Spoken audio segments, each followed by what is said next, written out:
अब मैं आपकी अनुमति से 97 फाउंडेशन कोर्स पर आधारित एक लघु फिल्म प्रदर्शित करना चाहूंगी। धन्यवाद। मैं मसूरी, पहाड़ों की रानी, लेकिन यही सिर्फ मेरी पहचान नहीं है। लाल बहादुर शास्त्री राष्ट्रीय प्रशासन अकादमी भी मेरी पहचान का एक अभिन्न अंग है। अब मैं आपको ले चलती हूँ अकादमी की ओर और सुनाती हूँ कहानी एक कर्मयोगी की। संघ लोक सेवा आयोग की परीक्षा उत्तीर्ण करके 455 युवा अधिकारियों ने 29 अगस्त 2022 को लाल बहादुर शास्त्री राष्ट्रीय प्रशासन अकादमी मसूरी में प्रवेश किया। इनमें 11 प्रशिक्षु रॉयल भूटान सिविल सेवाओं के अधिकारी भी सम्मिलित थे। मिशन कर्मयोगी के सिद्धांतों के आधार पर 103 दिन का यह प्रशिक्षण आरंभ हुआ।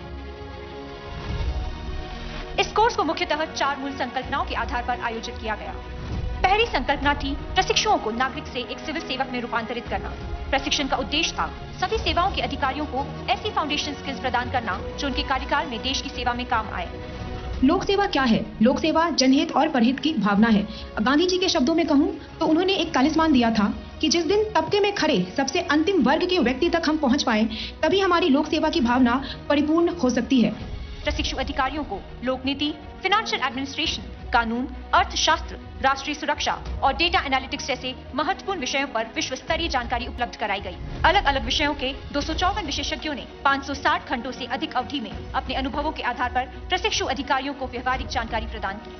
पार्टिसिपेंट्स को सेल्फ से सेल्फलेसनेस की ओर अग्रसर करने के लिए उनमें एनोनिमिटी, एबिलिटी और ऑस्टेरिटी के गुण विकसित करने का प्रयास करना हमारी दूसरी संकल्पना थी। 10 दिनों की village visit, Himalayan track, Kutch के रेगिस्तान और सीमावर्ती इलाकों ने प्रशिक्षु अधिकारियों को जीवन को उनके नजरिए से जीने का अवसर दिया। हमें ग्राउंड लेवल वर्कर्स से इंटरेक्ट करने का मौका मिला। ग्राउंड लेवल पर समस्या क्या है, सिविल सोसाइटी के लोग कैसे काम कर रहे हैं, ग्राउंड लेवल पे ऑफिसर्स कैसे काम कर रहे हैं, यह देखने का हमें मौका मिला, तो हमारी समझ और बेहतर हो गई। पार्टिसिपेंट्स को सिटीजन सेंट्रिक बनाने के मकसद से सबका विकास कार्यक्रम में पद्मा अवार्डी से संवाद, एसएसजी मेला, निकटवर्ती गाँव में आयुर्वेद कैंप, ब्लड डोनेशन जैसी गतिविधियों के जरिए प्रतिभागियों को निस्वार्थ भाव से कार्य करने के लिए तैयार किया गया। हमारी तीसरी अहम संकल्पना थी साइलोस को तोड़ने के लिए आपस में मिलकर काम करने की दिशा में प्रशिक्षुओं को प्रतिबद्ध बनाना। प्रशिक्षु अधिकारियों को अलग सर्विसेज, अलग प्रांतों और भाषाओं के प्रतिभागियों को मिश्रित कर उनके 4 हाउसेस बनाए गए एवं उनके अनुसार विभिन्न inter house competition, cultural programmes, quiz, debate जैसी गतिविधियों में प्रतिभागियों को जोड़ा गया। सिविल मिलिट्री सामंजस्य को मजबूत करने के लिए इंडियन मिलिट्री एकेडमी के साथ एग्जीबिशन मैचेस का आयोजन किया गया। इंडिया डे के माध्यम से एक भारत श्रेष्ठ भारत का संदेश दिया गया। कोर्स की चौथी संकल्पना थी थिंक ग्लोबल, एक्ट लोकल। व्यापक सोच के साथ देश को प्रगति के मार्ग पर अग्रसर करने के लिए तैयार करना हमारा ध्येय रहा। आरंभ 4.0 कार्यक्रम के दौरान विश्व स्तरीय विशेषज्ञों की ग्लोबल एक्सपीरियंस से सीख लेकर देश की समस्याओं को बेहतर ढंग से समझने की कोशिश की गई।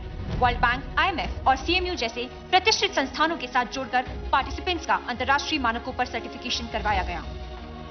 माननीय प्रधानमंत्री जी से प्रेरणा लेकर अकादमी ने हेल्थ से आगे बढ़कर हर एक प्रशिक्षु की फिटनेस पर जोर दिया और सेल्फ गाइडेड लर्निंग पाथवे को फॉलो करने के लिए प्रेरित किया।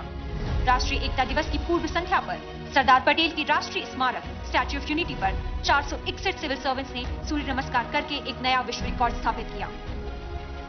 2047 तक हम सब मिल करके विकसित भारत के सपने को साकार करना।